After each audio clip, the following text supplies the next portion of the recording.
Hi, everybody, and welcome to the Toon Review for tonight's instant reaction to Newcastle United 0 Everton 3 at Goodison Park. Pretty much a disastrous game of football that we've just witnessed there tonight. You could say for the want of trying, it wasn't, because I think, we from the off, we just weren't at the races tonight. Billy joins us, and Billy, we commentated on the game. We got angry. It was very raw. It still is very raw, of course. This is an instant reaction. But what went wrong? We just didn't seem up for it. I think they wanted it more than we did, which is, we keep saying it's a strange occurrence, but it's happened 2 or 3 times this season now. Yeah. We looked shaky at the back from the start. We didn't take control in the middle of the park, and we looked powder puff up front. That's a recipe for disaster in anyone's book. So, to say we didn't see it coming, I think we did. If we serious with ourselves. However, the way it came was very disappointing. I mean, look, first half, you could say Everton deserved to be 2-3-0 up at halftime. They had by far the better chances. We were just not at the races. Second half, we actually did improve, I thought. The first 20 minutes of the second half, we created chances. We had opportunities to score. Yeah. But again, we don't take our chances, and we get punished in the most awful way with one of our best players making 2 horrendous errors, which lead to Everton goals. Yes, they got a third later on, but saw that the game was dead and buried by then anyway. Are you concerned at all about the away form? Yes. I mean, even the games where we have performed, we've conceded late goals to kind of lose points. Wolves and West Ham for 2. The Sheffield United game away apart, we've not been great away from home. Yep. The Man City game, we really didn't turn up. Defended okay, but never created any problems for them. And the other games, the Bournemouth one, the Brighton one, were horrific horror shows. They really were.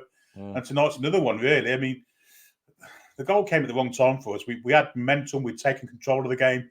Yeah. And it looked like there was only one team that was going to score. However, when you're tired, and you're mentally tired as well as physically tired, you make mistakes. And I think we saw that with our right back tonight. Now, obviously, many people are going to focus on that error from Kieran Trippier, Billy, which is fair enough. It was 2 horrendous errors, which are very unlike him, because we know the quality he's got. It just seemed like twice he took his eye off the ball, tried to roll it back, and he lost where the ball was positionally. But again, up front is powder puff.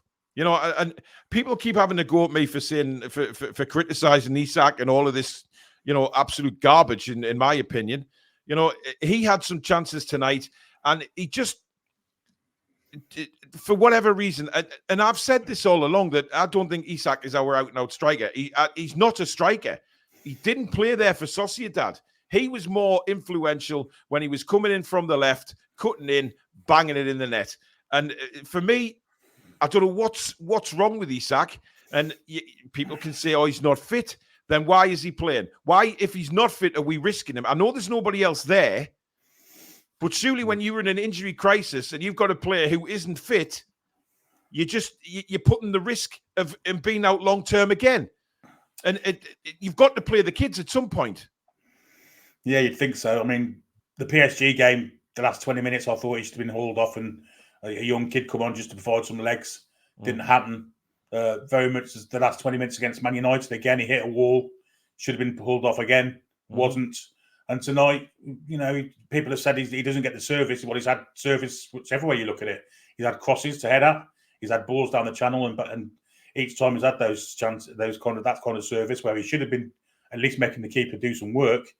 He's failed to kind of do anything with it, and it's concerning really, because that's not the Isak we know. Really, he's usually clinical in front of goal.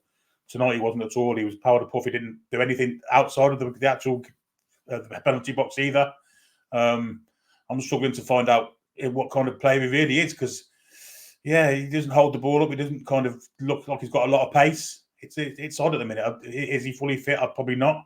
But yeah, I agree with you. I think there's got to be a kid in the reserves or the under-21s or whatever who can come on and at least provide a little bit of legs. Because we haven't got that at the minute, and it's stifling us. But this is the worrying thing, Billy, is that Eddie Howe seems to be very reluctant to play any of the kids. We mentioned in the commentary Lewis Hall again sitting on his arse for the full game when Trippier should have come off. Let's be honest. He should have come off after those 2 mistakes. Yeah. His head was down. And that's understandable. He and listen, Kieran Trippier will be sitting in that dressing room now absolutely devastated. Yeah. Because he will know more than anybody that he's made mistakes. And Trippier will, everybody does make mistakes. But I cannot understand, why, when you're 2-0 down, the game's gone. Why not make some changes? Just give the kids a go. Put Parkinson or Diallo on up front. Get Isak off. Because Isak went to the left-hand side and he went on one of those mazy runs, which almost led to a goal. And then they put him back in the middle again. And I don't understand that because, he's just not a striker for me. And people can come at me for all they want for saying this, but he's just not looking like a £60 million striker. You think of the money £60 million could get you for an out-and-out striker. And what an out-and-out striker would do, playing with a brilliant Alexander Isak on the left, it would be frightening. It would be frightening. But of course, Gordon as well, he was off at the night. He missed a couple of opportunities as well. Yeah, it's odd, isn't it? I mean, he's clinical in front of goal, so you'd think automatically that he's a centre forward. However, it's how you get the ball to him. And if he's not winning the ball in the air, he's not holding it up, and he's not got the pace for the channels, then how do you provide him with this service? Does he come in late from midfield? I don't know. It's a tough one. It's a strange kind of conundrum to have with someone that's that clinical in front of goal, because you'd think he would be automatically a centre forward, but it's hard to get the ball to him because he's weak in the air. He's weak with back to goal, and he's not quick at the minute facing goal. So I think it's a fitness issue, personally. I don't think he's fully fit. They're trying to run some kind of yards into his legs, but he doesn't have the energy to do it, which he's never going to get fit, is he? We always say, Billy, and anybody that plays sports, to get match fit, you have to play matches. Yeah. Now, he's playing matches, and he still looks as unfit as he did 4 games ago. Now, that would cry out as a worry for me. And this is just what I'm watching. This is just my opinion of somebody I've watched very carefully, and it's not happening for him. Now, whether that's a bad run of form or it's his fitness or what, but sometimes we have to take a step back and stop blaming fatigue. We have to look at individual performance and think, right, I know we've played a lot of games, but we mentioned it in the first half, Billy, tonight, that there's other players in the same situation as Isak. They're on the pitch as well, and people are saying, "Oh, maybe he's just he's taking it easy to manage his fitness." Then he shouldn't be on the pitch. He shouldn't be there. Whether we put Diallo or Parkinson or a kid on, it doesn't matter. He shouldn't be there. If he's not ready to go, and it's just a shame because we know what he's capable of. And he's not being allowed to do that. And it's really frustrating. It's a frustrating night. It's a frustrating performance again away from home. But we do have to take a step back and stop blaming fatigue for everything. Yes, it counts for a lot of things. Don't get me wrong. But we can't keep blaming excuses for poor away form on fatigue. Yet when we play at home, everything's different. We go to 100 miles an hour at home, but nobody looks at fatigue then. It's always the away performances the fatigue kicks in. But Alexander Isak's not even looked fit in the home games either. Let's be honest about that. No, he hasn't. I think the mistake came when you bring him back and push him straight into the starting lineup when really you need half an hour at the end of games. Maybe he should have played the kids when he first came back into the squad and let him come on for half an hour and build himself in that way. He's been straight in at the deep end, and it's not done him any favours. I don't think he's looked at it from the minute he's come back into the side since his injury. Yeah, he scored against Chelsea, but apart from that, he offered little. He's offered little in the rest of the games. He was poor against Paris Saint-Germain. I just think he's been chucked into the deep end too early. I know that the situation dictates that he's got to go in, but maybe you've got to gamble. Maybe you've got to play a kid the first game he's back and give him half an hour and then give him start in the next game. Yeah. But he didn't. He was straight into the deep end. I don't think Eddie has the trust in some of the young kids as much as he has in Lewis Miley, for instance. And that's kind of, it shots in the arse further down the line, I think. And again, I will reiterate that both myself and Billy are not saying that Isak is a bad player. Absolutely. He's a wonderful, talented footballer, Alexander Isak. He's proved that on numerous occasions. But you have to question, is he an out-and-out striker? I don't think he is. And if you watched him before we signed him, he didn't play there for Sociedad. He was much more of a left-sided forward. But unfortunately, he's having to play as a striker. And, we've signed him as a striker, but he's not an out-and-out striker. He's clearly not. But listen, there was many, many, many different reasons we lost that game tonight. Not just Alexander Isak or Anthony Gordon playing badly, Trippier's mistakes. We don't seem to play with that flow that we do at home, Billy. And we weren't allowed to tonight. I mean, Everton.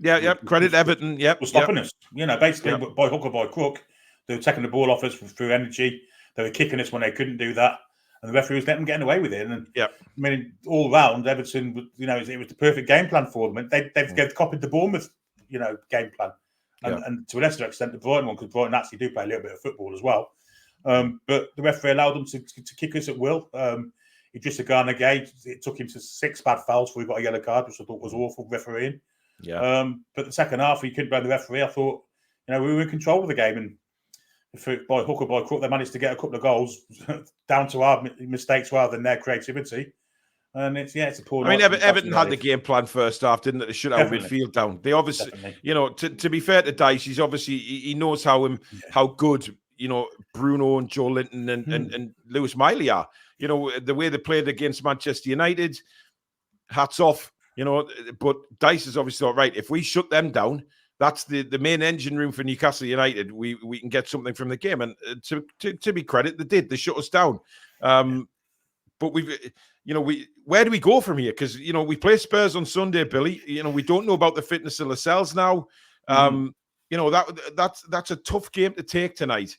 And we'd love to be coming home at the weekend to maybe get the home crowd behind us and play like we do at home. But we're away again, and the away form is worrying. And now tiredness will definitely kick in Sunday. There's no doubt about that. Yeah. So yes, Tottenham are playing tonight as well, but they've got a bigger squad than us. Yes, they've got injuries, but again, they're at home and they will have the home advantage. So it's tough, isn't it? And the Spurs will be keen to, at the minute they're losing 2-1 with a couple of minutes of injury time to go, they'll be keen to kind of get back into the, winning ways. Yeah. They'll make the pitch as big as possible. And they have plenty of width. Mm-hmm. They will try and stretch us as far as they can. It's not an easy game. And the question, it's a bad fixture for us because we need Premier League points. However, we also need the European game, which follows 3 days after that. That's a massive game also. So do we gamble on trying to get a point at Spurs defending and go for the AC Milan game properly? Or do we just carry on as we are? I don't think we can. Watching tonight's performance, I don't see how we can go with that same 11 against Spurs. I don't either. I don't see how we can do it, So he's going to have to bring kids in. He's going to have to. But will he? He's got his ways anyhow. And surely you can't, as I said last night, you keep going to the well for the same water. I just don't think how you can keep doing it. I just don't see how you can keep doing it. Yeah, there's definitely issues. There's no doubt about that. But there you go, guys. That's our instant reaction to the game tonight. Thank you so much for watching the video. If you are new to the channel and you like what you see, please do hit the subscribe button. Completely free to do so. And also don't forget to hit the notification bell, which will let you know when we schedule our live shows, which are most days every week, or we upload any videos. We will be back, of course, if you're watching this either on the Thursday or the Friday. We have our review Friday at 7 p.m. Of the game. So join us for that. We'll have some interaction in the live chat about the game as well. And we'll see what everybody has thought about it once the dust settles. And then, of course, we turn to Spurs. So it's all go this weekend on the Toon Review. So make sure you're subscribed and you've got the notification bell on. But don't forget to hit the like button as well if you have enjoyed the video. But from me and Billy, we will see you very soon. Take care. Goodbye.